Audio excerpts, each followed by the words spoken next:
नमस्कार दोस्तों, आपका बहुत बहुत स्वागत है आपके अपने YouTube channel the knowledge valley by Anand Sangar के ऊपर। और आज हम लेकर आए हैं आपके लिए एक और नया वीडियो जो कि है अपने पिछले वाले वीडियो से ही रिलेटेड, यानी कि class 10th NCERT nationalism in India, Bharat में राष्ट्रवाद। कल हमने पिछले वीडियो के अंदर जानने की कोशिश की थी कि राष्ट्रवाद की परिभाषा क्या है, राष्ट्रवाद के क्या मायने होते हैं। फिर हमने एक और चीज समझने की कोशिश की थी, क्या स्वतंत्रता के मायने सबके लिए बराबर हैं या अलग अलग थे। तो हमने उन सब बातों पर जिक्र कर लिया था और समझा था कि आगे हम किन बातों को जानेंगे। आगे की कड़ी में आज हम समझेंगे कि प्रथम विश्व युद्ध का, यानी कि फर्स्ट वर्ल्ड वॉर का भारत के ऊपर क्या इंपैक्ट पड़ा था, भारत के सोशियो इकोनॉमिक सिचुएशन पे, यानी कि सामाजिक आर्थिक गतिविधियों पे उस समय की जो दशा थी उस पर क्या प्रभाव पड़ा था, भारत के नेशनल मूवमेंट के अंदर इसका क्या प्रभाव पड़ा था। इन सारी चीजों को समझेंगे। और आपको अगर याद होगा तो कल हमने बात किया था कि जो हमारे यहाँ उपनिवेशवाद है, ठीक है, जो हमारे यहाँ उपनिवेशवाद था, यानी कि कॉलोनाइजेशन था, उसका एक सघन संबंध रहा है इस चैप्टर के टाइटल के साथ, जो कि है नेशनलिज्म इन इंडिया। हमारे राष्ट्रवाद का बहुत ज्यादा घनिष्ठ संबंध रहा। किस मायने में? तो ये वही कॉलोनियल शक्तियों के खिलाफ जो हमारा विद्रोह शुरू हुआ, आंदोलन शुरू हुआ, उसी ने हमारे अंदर राष्ट्र की जो भावना थी उसको और अधिक मजबूती से सामने प्रदर्शित किया, उसको और अधिक प्रबल किया हमारे अंदर। खैर, समझते हैं। हमने क्लास 9th के अंदर इस चैप्टर के बारे में बहुत सारी बातें पढ़ रखी है। 1920 के दशक से पहले की जो बातें थी वो हमने कक्षा 9वीं तक में पढ़ रखी है। आज जो बात करेंगे इस नेशनलिज्म इन इंडिया के ऊपर, वो बात होगी 1920 के दशक के बाद की। उससे पहले इसके जो इम्पैक्ट्स हैं वो हम स्टार्ट करेंगे फर्स्ट वर्ल्ड वॉर के शुरुआत से। फर्स्ट वर्ल्ड वॉर की वजह से बहुत ज्यादा आर्थिक और राजनीतिक दशा में, स्थिति में बहुत ज्यादा बदलाव आए भारत के अंदर। अब भाई बात ऐसी है कि भारत सीधे रूप से डायरेक्टली वर्ल्ड वॉर के अंदर पार्टिसिपेटेड नहीं था, लेकिन क्योंकि भारत एक उपनिवेशवाद के अंदर था, जो ब्रिटिश हुकूमत थी उसके अंदर था, क्योंकि ब्रिटिशर्स डायरेक्टली इन्वॉल्व थे वर्ल्ड वॉर में, तो हमारा भारत भी इनडायरेक्टली ब्रिटिशर्स की वजह से वर्ल्ड वॉर में इन्वॉल्व था। इसी वजह से हम समझने की कोशिश करेंगे जो कैसे वर्ल्ड वॉर फर्स्ट ने भारत के socio economic and political situations के ऊपर बहुत ज्यादा प्रभाव डाला, अपना बहुत ज्यादा इंपैक्ट डाला। चलिए बात करते हैं। तो सबसे पहले आर्थिक और राजनीतिक स्थिति बहुत डमाडोल हो चुकी थी। फर्स्ट वर्ल्ड वॉर की वजह से पूरा का पूरा ये स्थिति ही पलट गया था। हुआ यूं कि समझिए कि 1913 से 1918 तक में, यानी कि वर्ल्ड वॉर शुरू होने से पहले के साल से 1918 जब वर्ल्ड वॉर फर्स्ट खत्म हुआ, तब तक में जो महंगाई थी वो दोगुनी हो चुकी थी, कीमतों में दोगुना इजाफा हो चुका था। इस प्रथम विश्व युद्ध की वजह से जो डिफेंस एक्सपेंडिचर था, यानी कि युद्ध का जो खर्चा था वो जो है काफी ज्यादा था। और उस युद्ध खर्चों, क्योंकि भाई अगर मान लो युद्ध नहीं हो रहा, हम अपने प्रिपरेशन के लिए युद्ध रक्षा व्यय पे खर्च करते हैं, जो हमारा डिफेंस एक्सपेंडिचर है उस पर हम खर्च करते हैं, लेकिन बहुत ज्यादा नहीं करते, सिर्फ मेंटेन करना होता है। लेकिन जब कनकरेंट में चल रहा हो युद्ध, उस समय खर्चे बहुत ज्यादा होते हैं।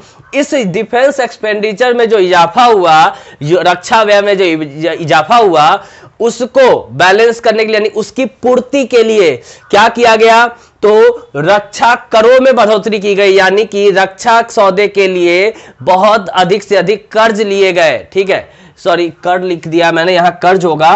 ठीक है, क्या किया गया, तो डिफेंस एक्सपेंडिचर जो बढ़ा उसको की भरपाई के लिए, उसकी पूर्ति के लिए बहुत ज्यादा रक्षा के लिए कर्ज लिया गया। उसके लिए करों में भी इजाफा किया गया। करों में इजाफा में कस्टम ड्यूटीज बढ़ाई गई, सीमा शुल्क में बढ़ोतरी की गई, साथ ही साथ आयकर का शुरुआत किया गया सबसे पहले प्रथम विश्व युद्ध के दौरान ही, ताकि जो युद्ध की क्षतिपूर्ति है, जो युद्ध में एक्सपेंडिचर हो रहा, उसकी भरपाई अधिक से अधिक की जा सके। इसका क्या इफेक्ट हुआ, तो कीमतों में बहुत ज्यादा वृद्धि देखने को मिली। बताया ही अभी आपसे कि 1913 से 1918 तक में कीमतें लगभग दोगुनी हो चुकी थी। अब बात करेंगे इस सब का इफेक्ट क्या हुआ, तो भाई सीधी सी बात है, और भी बातों पे हम जिक्र करेंगे। इसमें ऐसा है कि कीमतों के बढ़ने की वजह से आम नागरिक जो था उस समय के कॉमन पीपल जो थे उनके लाइवलीहुड पे एक बहुत बुरा प्रभाव पड़ा, बहुत ज्यादा वो लोग परेशान हुए। साथ ही साथ युद्ध में ब्रिटिशर्स को सेना की जब कमी हो रही थी तो भारत के ग्रामीण इलाकों से जबरन सिपाहियों की भर्ती कर रहे थे, जिस वजह से क्या था, ग्रामीण इलाकों में इस कॉलोनियल रूल के अगेंस्ट, इस उपनिवेशवाद के अगेंस्ट एक नैरेटिव जनरेट हो रहा था कि अब वो लोग इनके खिलाफ व्यापक रूप से भड़क चुके थे इनके एक्टिविटीज की वजह से। यानी कि जबरन सिपाही भर्ती ने ग्रामीण लोगों के जीवन में जो बदलाव लाया, जो चेंजेस लाए, जो उसकी वजह से इस उपनिवेशवाद के प्रति जो उनका विरोध था वो और भी तगड़ा होता गया और भी मजबूत होता गया, और इस सब ने राष्ट्रीयता की भावना में भी एक अलग लेवल का, एक अव्वल दर्जे का इजाफा किया। अब बात करते हैं 1918 से 1919 के बीच और 1920 से 1921 के बीच फसल बर्बाद हुए। एक तरह से समझिए तो अकाल पड़ा, भुखमरी की समस्या आई और लगभग उसी समय में फ्लू भी फैल गया।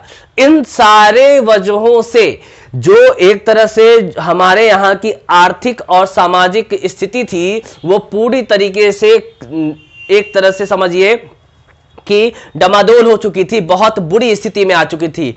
आज 1921 की जनगणना के अनुसार अगर बात करें तो करीब करीब 120 से 130 लाख लोगों की मृत्यु हो चुकी थी। इस वजह से, किस वजह से, तो युद्ध के अंदर सिपाहियों की भर्ती हुई तो युद्ध में बहुत लोग मारे गए, सैनिक मारे गए। भले ही भारत डायरेक्टली इन्वॉल्व नहीं था लेकिन इनडायरेक्टली तो इन्वॉल्व था ना। उसके बाद अगर बात करें फ्लू भी आ गया, उससे काफी लोगों की मौत हुई, अकाल, मतलब इन सारी वजहों ने करीब इतने लोगों की जान ले ली।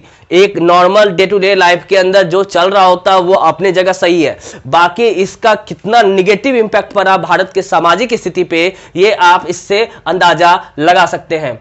अब आगे हम बढ़ने की कोशिश करते हैं और आते हैं दूसरे पड़ाव पे।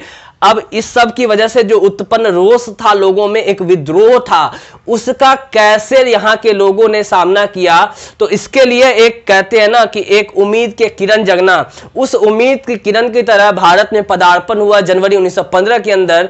मोहनदास करमचंद गांधी, महात्मा गांधी का जो इससे पहले अफ्रीका में रह रहे थे, इनका जन्म गुजरात के पोरबंदर में है, इस सब पे हमने कल बात की थी पिछले वीडियो के अंदर। अब इनका जो पदार्पण हुआ, इन्होंने यहाँ की सामाजिक आर्थिक स्थिति को देखा, समझा और राजनीतिक दशाओं का भी अध्ययन किया। तब जाकर इन्होंने सोचा कि यहाँ के लोगों की मदद करनी चाहिए और उनका जो एक एक्सपेरिमेंट था सत्याग्रह का, जो कि उन्होंने पहले ही कर रखा था साउथ अफ्रीका के अंदर नस्ल भेदी सरकार के खिलाफ, जहां उन्हें एक मजबूत आधार मिला था। आपको शायद एक इंसिडेंट के बारे में जानकारी होगी कि इनको इनके रंग की वजह से एक बार ट्रेन से धक्का भी दे दिया गया था। तो इन सारी चीजों से वहां वो पहले ही लोहा ले चुके थे नस्ल भेदी सरकार से, और ये उन्होंने सत्याग्रह के बल पर किया था। एक जन आंदोलन का एक प्रकार है सत्याग्रह।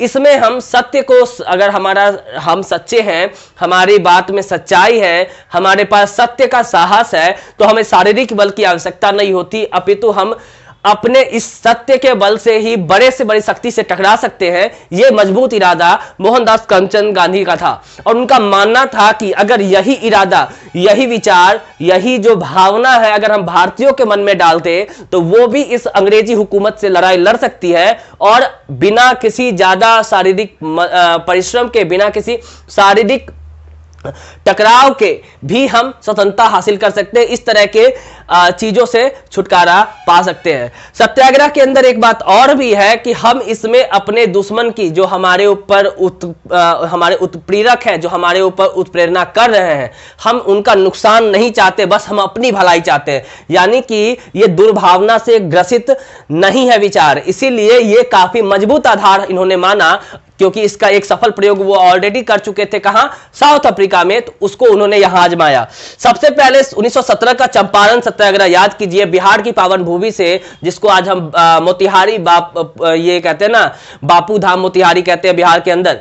इस जगह से सबसे पहले उन्होंने नील के खेती जो था, बागान व्यवस्था की जो बात थी, उसके अगेंस्ट उन्होंने आवाज उठाई, किसानों का साथ दिया और अंग्रेजी हुकूमत को एक मुंहतोड़ जवाब देने की कोशिश की। यहां से उनके अभियान की शुरुआत होती है भारत के स्वतंत्रता की क्रांति में।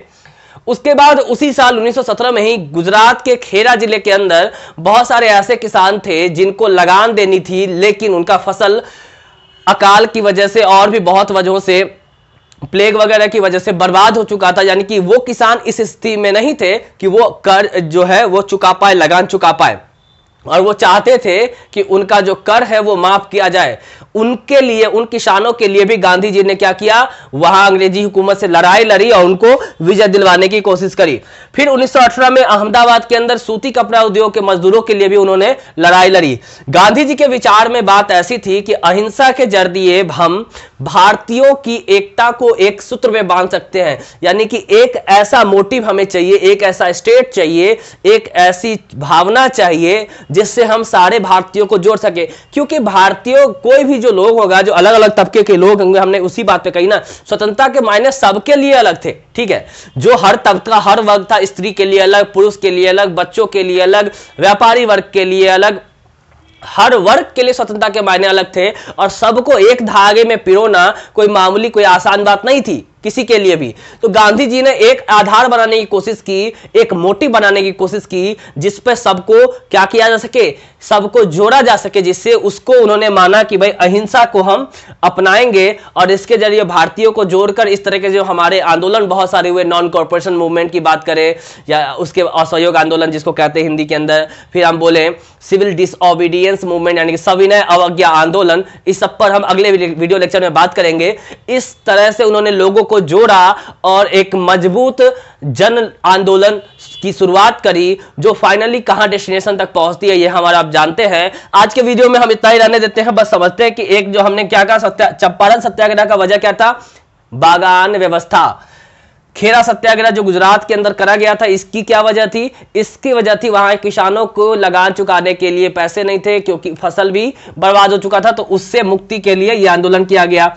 बाकी हमने आज एक बड़े तौर पे कुछ चीजों को समझने की कोशिश की है, कुछ पॉइंट्स को समझने की कोशिश की है। उम्मीद है आपको यह वीडियो समझ में आएगा, पसंद आएगा।